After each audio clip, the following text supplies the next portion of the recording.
कहानी की शुरुआत में हम समुद्र के राजा सीजर को देखते हैं, जिसके हाथ में एक जादुई अंगूठी थी। फिर एक दिन वो अपने एक जासूस मेंढक को बुलाकर उससे उस मछली के बारे में पूछता है जिससे वो शादी करना चाहता था। पर तभी उसे पता चलता है कि वो मछली तो यहाँ से भागकर जा चुकी है। आगे हम एमिलिया नाम के एक लड़के को देखते हैं जो समुद्र के किनारे अपने अंधे पिता के साथ रहता था, जो कि एक लोहार का काम करते थे। एक दिन एमिलिया चुपके से बर्फ पर स्केटिंग करने जा रहा था, पर तभी उसके पिता को उसके पैरों की आहट सुनाई देती है। वो एमिलिया को अपने पास बुलाकर देखते हैं कि क्या वो उनके मदद करने लायक बड़ा हो चुका है, लेकिन एमिलिया छोटे होने का नाटक करता है ताकि वो काम से बच सके। इसके बाद एमिलिया स्केटिंग करते हुए नदी किनारे पहुंचता है और वहाँ पर मछली पकड़ने की कोशिश करने लगता है, लेकिन उसके हाथ एक भी मछली नहीं लगती। तभी अचानक उसे पानी में कुछ हरकत होती हुई दिखाई देती है और एक बड़ी सी पानी की लहर उसके ऊपर आकर गिरती है। तभी एमिलिया देखता है कि उसकी बाल्टी में अपने आप एक बड़ी सी मछली आ गई है। एमिलिया खुशी खुशी अपने घर पर आता है और उस मछली को पकाने की तैयारी करने लगता है, लेकिन तभी अचानक वो मछली बोलने लगती है और उसे कहती है कि अगर तुम मुझे जिंदा छोड़ देते हो तो मैं तुम्हारी 3 इच्छाएं पूरी कर दूंगी। तभी एमिलिया कहता है कि मुझे शहर देखना है, पर मैं चूल्हे से हटना नहीं चाहता। तभी वो मछली उसे चूल्हे के साथ ही बाहर ले आती है और वो शहर की तरफ जाने लगते हैं। इसी दौरान एमिलिया को बहुत ठंड लग रही थी और तभी वो उस मछली से अपनी दूसरी इच्छा मांगता है।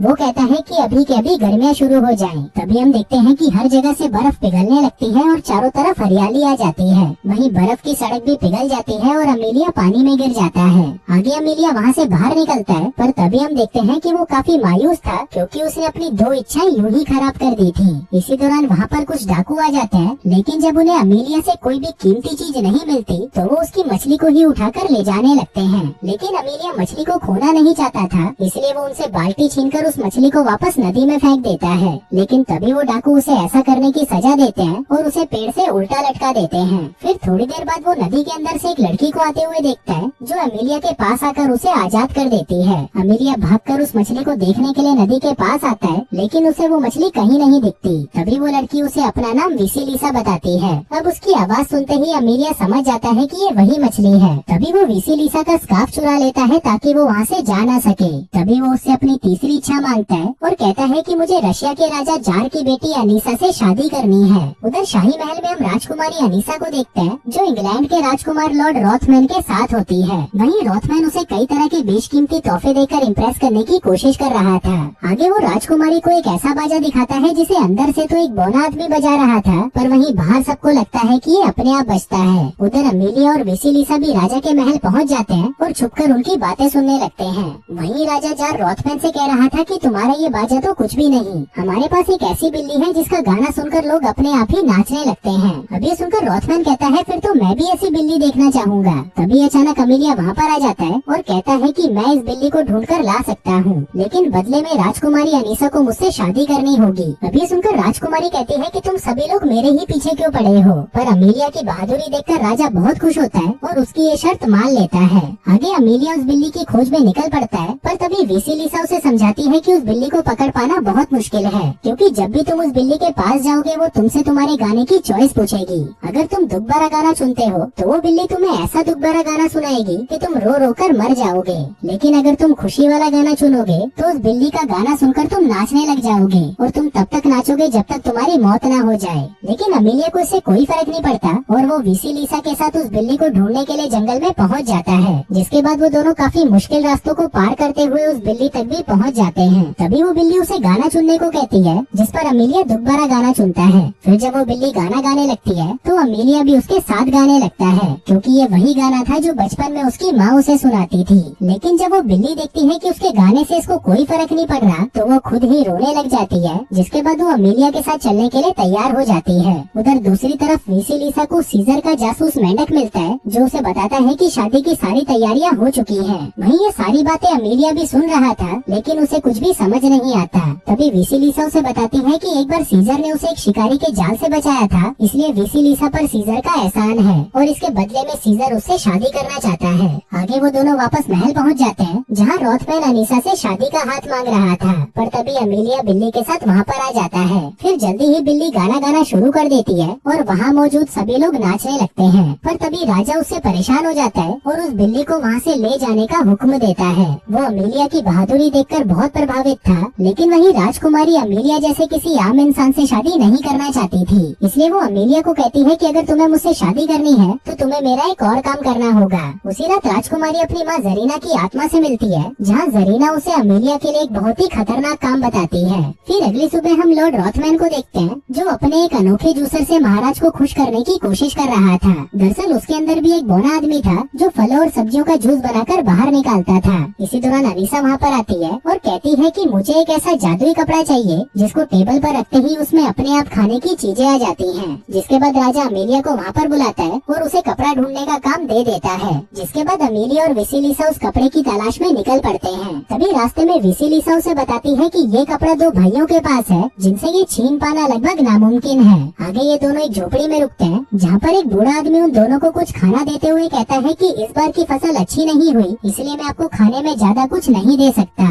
ये सुनकर अमेलिया को बहुत बुरा लगता है, पर विसिलिसा उस आदमी और उसकी पत्नी को एक साथ खुश देखकर कहती है कि ये दोनों एकदम सुई और धागे की तरह हैं, जो हमेशा एक दूसरे को पूरा करते हैं। आगे काफी देर चलने पर वो दोनों पत्थरों के शहर में पहुंच जाते हैं, जहाँ पर दो मोटे भाई लगातार खाते जा रहे थे। वो दोनों खा खा कर अपनी जिंदगी से परेशान हो चुके थे, इसलिए वो चाहते थे कि कोई आकर उनसे ये कपड़ा ले जाए। तभी अमेलिया उनके पास आकर उनसे वो कपड़ा चुराने लगता है, पर तभी वो दोनों भाई उस पर नारियल मारकर उसे बेहोश कर देते हैं। इसी दौरान विसिलिसा वहाँ पर आकर उन्हें उनकी शक्ल पानी में दिखाती है, जहाँ पर अपने आप को ऐसी हालत में देखकर वो दोनों मायूस हो जाते हैं, क्योंकि इससे पहले वो दोनों बहादुर सिपाही थे जिन्होंने टर्की के सुल्तान से भी मुकाबला किया था। लेकिन अब वो दोनों इतने मोटे हो चुके थे कि चलकर यहाँ से बाहर तक नहीं जा सकते थे। आगे वो विसिलिसा को वो कपड़ा ले जाने देते हैं, पर तभी अचानक उनका मन बदल जाता है। लेकिन तब तक विसिलिसा, अमेलिया और वो कपड़ा दोनों को लेकर वहाँ से निकल चुकी थी। आगे जब अमेलिया को होश आता है तो वो अपनी होने वाली पत्नी अनीसा के बारे में सोच कर बहुत खुश होता है, पर तभी विसिलिसा उसे समझाती है कि वो राजकुमारी तुम्हें जान से मारना चाहती है और तुम उसके प्यार में पागल हो रखे हो। लेकिन अमेलिया उसकी बातों पर ज्यादा ध्यान नहीं देता। आगे वो विसिलिसा को एक कविता सुनाता है जो उसने अनीसा के लिए लिखी थी, जिसके लास्ट में वो उसे शादी के लिए प्रपोज करता है। लेकिन वहीं विसिलिसा उसकी कविता में इतना खो चुकी थी कि वो उसे ही शादी के लिए हाँ कर देती है। आगे वो अमेलिया से कहती है कि तुम्हें किसी और से शादी करनी चाहिए, न कि उस बददिमाग अनीसा से। इसके बाद जब वो दोनों कपड़ा लेकर वापस आते हैं, तभी अनीसा तक भी ये खबर पहुंच जाती है कि अमेलिया उस कपड़े को लेकर आ चुका है। आगे जब राजा और अनीसा अमेलिया के पास जाते हैं तो वो देखते हैं कि अमेलिया शहर में फ्री का खाना बांट रहा था। आगे अनीसा कहती है कि अब वो अमेलिया से शादी करने के लिए तैयार है, लेकिन उसकी एक आखिरी शर्त है कि उसे अनीसा की मरी हुई माँ से शादी के लिए इजाजत लेनी होगी। वहीं अमेलिया एक बार फिर से इस शर्त को पूरा करने के लिए तैयार हो जाता है। फिर रात को विसिलिसा अमेलिया को मरे हुए लोगों की दुनिया में जाने का रास्ता बताती है, लेकिन साथ ही वो उसे चेतावनी देते हुए कहती है कि आज तक कोई भी इस दुनिया से वापस नहीं आया। लेकिन अमेलिया फिर भी इसके लिए तैयार था। आगे सफर के दौरान वो दोनों अमेलिया के पिता से मिलते हैं, लेकिन अमेलिया वहाँ पर बिल्कुल चुप रहता है ताकि उसके पिता को पता न चले कि वो यहाँ पर मौजूद है।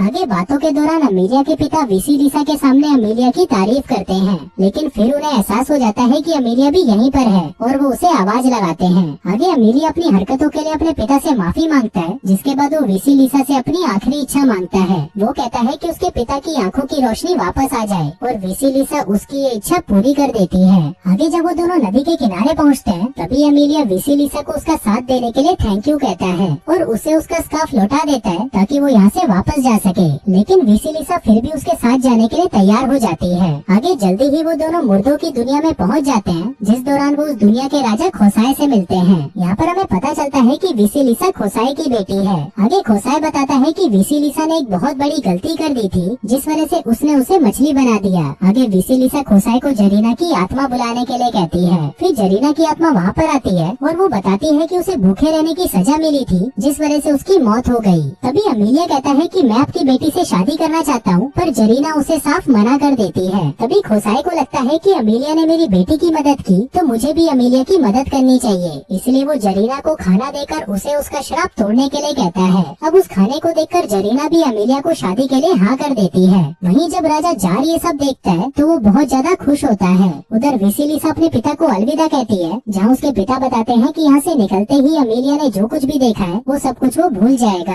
अब ये सुनकर विसिलिसा दुखी हो जाती है, लेकिन फिर वो अमेलिया की तरफ देखकर मुस्कुराने लगती है। फिर अगली सुबह जैसे ही अमेलिया की आँख खुलती है तो वो विसिलिसा को भूल चुका होता है। वो किनारे पर आते ही वहाँ से भाग जाता है और विसिलिसा फिर से मछली बनकर समुद्र में चली जाती है। आगे अमेलिया अनीसा के पास आता है, लेकिन वो उसे कहता है कि अब मैं किसी और से प्यार करता हूँ, लेकिन मुझे ये याद नहीं कि आखिर वो है कौन। अब ये सुनते ही अनीसा उसे गिरफ्तार करवा लेती है, जिसके बाद उसे चौराहे पर बांधकर ऐलान किया जाता है कि उसने जो भी ये सब काम किए हैं वो सब काम इसने जादू की मदद से किए हैं, इसलिए राजकुमारी अनीसा को धोखा देने के जुर्म में उसे मौत की सजा दी जाती है। अभी सुनते ही राजा जार निराश होकर वहाँ से चला जाता है। वहीं अपने आखिरी समय में अमीलिया अपने बचपन और अपने पिता के साथ बिताए हुए पलों को याद करता है। लेकिन तभी एक बार फिर से वहाँ पर वेसिलिसा आ जाती है और अनीसा से कहती है कि अगर तुम अमीलिया को आजाद कर दोगी तो मैं तुम्हारी कोई भी 3 इच्छाएं पूरी कर दूंगी, जिस पर अनीसा भी खुशी खुशी ये शर्त मान जाती है। आगे अनीसा अपनी पहली इच्छा मांगती है और खुद को रानी बना देती है, जिसके बाद वो अपने पिता जार से उनका ताज छीनकर उनको जेल में बंद करा देती है। जिसके बाद वो अपनी दूसरी इच्छा मांगती है कि वो इंग्लैंड के राजा की पत्नी बने। और तभी हम देखते हैं कि वहाँ पर इंग्लैंड के राजदूत उसके लिए शादी का प्रस्ताव लेकर आते हैं। वहीं पर हम अमीलिया को देखते हैं जो कि उस इंसान को याद करने की कोशिश कर रहा था जिससे उसे प्यार हुआ है। तभी उसके पिता सुई और धागे की बात करते हैं, जिसे सुनते ही उसे सब कुछ याद आ जाता है कि वो वेसिलिसा से ही प्यार करता है। आगे वो तुरंत शहर की तरफ निकल जाता है, जहाँ पर उसके पिता और वो दोनों भाई भी उसके साथ आते हैं। फिर वो चारों मिलकर उस महल का दरवाजा तोड़ देते हैं और वहाँ पर अमीलिया वेसिलिसा को ढूंढने लगता है। वहीं वेसिलिसा को तो यकीन ही नहीं हो रहा था कि अमीलिया ने उसे कैसे पहचाना। पर तभी अनीसा वहाँ पर आती है और उसे कहती है कि मैं भी वेसिलिसा की तरह जादूगरनी बनना चाहती हूँ। लेकिन तभी वेसिलिसा उसकी ये तीसरी इच्छा समझकर उसे पूरा कर देती है, जिसके बाद अनीसा अचानक से एक मछली बन जाती है। आगे उसे एहसास होता है कि उसकी ये शक्तियाँ किसी काम की नहीं, क्योंकि वो सिर्फ दूसरों की ही इच्छाएं पूरी कर सकती थी। तभी अनीसा अपने एक नौकर को बुलाकर कहती है कि वो ये विश मांगे कि अनीसा की शादी दुनिया के सबसे ताकतवर राजा से हो। अब जैसे ही नौकर उससे ये विश मांगता है, तभी अचानक समुद्र में से सीजर बाहर आता है और अनीसा को अपने साथ ले जाता है, क्योंकि दुनिया का सबसे ताकतवर राजा तो वो ही था। उधर वेसिलिसा का श्राप भी खत्म हो जाता है, जिसके बाद अमीलिया और वेसिलिसा हमेशा हमेशा के लिए एक हो जाते हैं। और दोस्तों, इसी के साथ ही ये कहानी यहीं खत्म हो जाती है।